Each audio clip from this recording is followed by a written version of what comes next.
with like your name, what you do. Jordan Vaca. I do lots of different things. What do you do like for ESE? I am the fourth grade ESE teacher, so I'm in all the fourth grade classes, mostly in 2 classes because that's where most of the ESE kids are. Okay, and then I just have like 9 questions I have to ask. So like, what do you expect like general education teachers, so like Miss Huckins and them, to do for students with disabilities? I mean, I think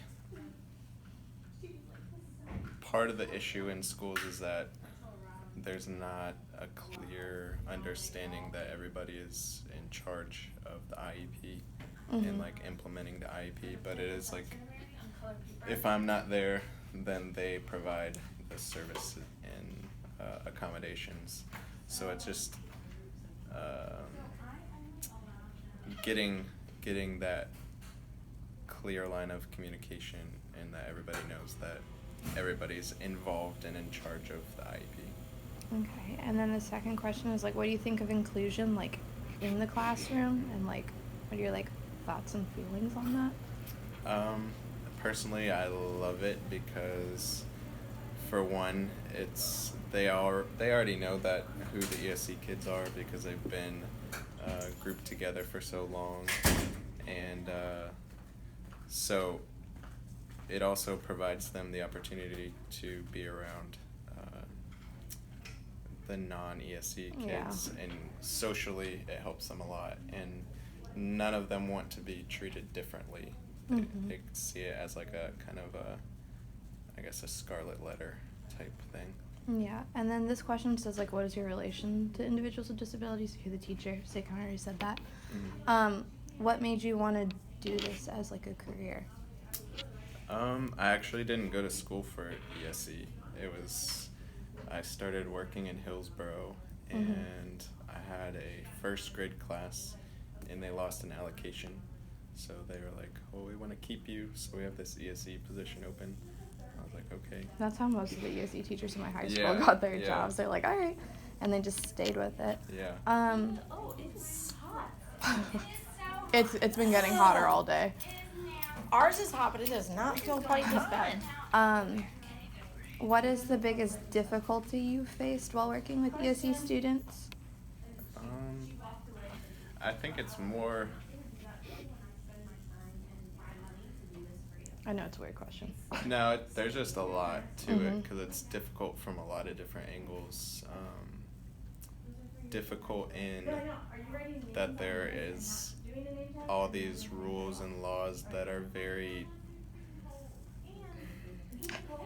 they're just very time consuming, and it takes a lot away from like what we should be doing. And I mean, I understand because people have complained, and then the new rules come in, and so and they're constantly changing. That's difficult. And then also just that the kids kind of have a mindset. They come in and they have been helped throughout the years, so they just kind of expect that help. So, and not do it on their own. Right. So breaking that, I guess, the state of feeling hopeless, because a lot of them just don't have any confidence in their abilities. Okay. And then what is like one of the most gratifying moments that you've been able to experience while working with ESE students? Just seeing, there's been times where some of our ESE kids have done or been able to show the gen ed kids how to do something. Oh, that's cool. Yeah. And then like how can students, like, I want to say normal students, but students that are in like general education be better at including students with disabilities? For the most part, I think they do pretty well. I think it's sometimes you want to have like a conversation to let the gen ed kids know that there are people that learn differently. There are people that it takes them a little bit longer, because at some points it would be nice to just be upfront and honest about it, because I think that would help their understanding, because they're always like, I don't want to say they look down on the kids that are not doing the best, but sometimes it happens. can be. Yeah. Yeah. And then the last question I have is like, how does like a disability impact like a child's like social life and like academic life? So that's kind of It's vague. yeah. Well, I for me, I think the qualifications and the process that we go to like label kids, I think it needs to be, we need more professional help, because for me it's difficult to label somebody with a learning disability when I don't have like the knowledge, the like medical, I guess from the medical side, I don't have that authority to say that, and I kind of, it hurts me to say that your kid has a learning disability, because I can't tell them what learning disability it is, and that's very. Well, it's hard too because you didn't study it, did you? Because you Right, didn't go no. to school for this. No. Like we have to study it, like. Yeah. But. And so another end of that question would be, Are you talking about the temper? they socially they do understand, because like I said, they've been around the same kids, they're pulled with the same groups. So socially that is difficult because they have that learned helplessness, and so I'm a part of a project team in Pasco County for social emotional learning, and Thank you. I think every your email about the bag. I'll make So sure that loud. my- I think every kid should have a personalized education plan, just because, I mean, just because it's, everything is going in the way of personalization, from medicine and just, I think in every sector, we're trying to make it more That's right. personalized. But for here, we have more of like an umbrella type system, where it's Yeah. like, you fit under this umbrella, so you're just gonna stay there.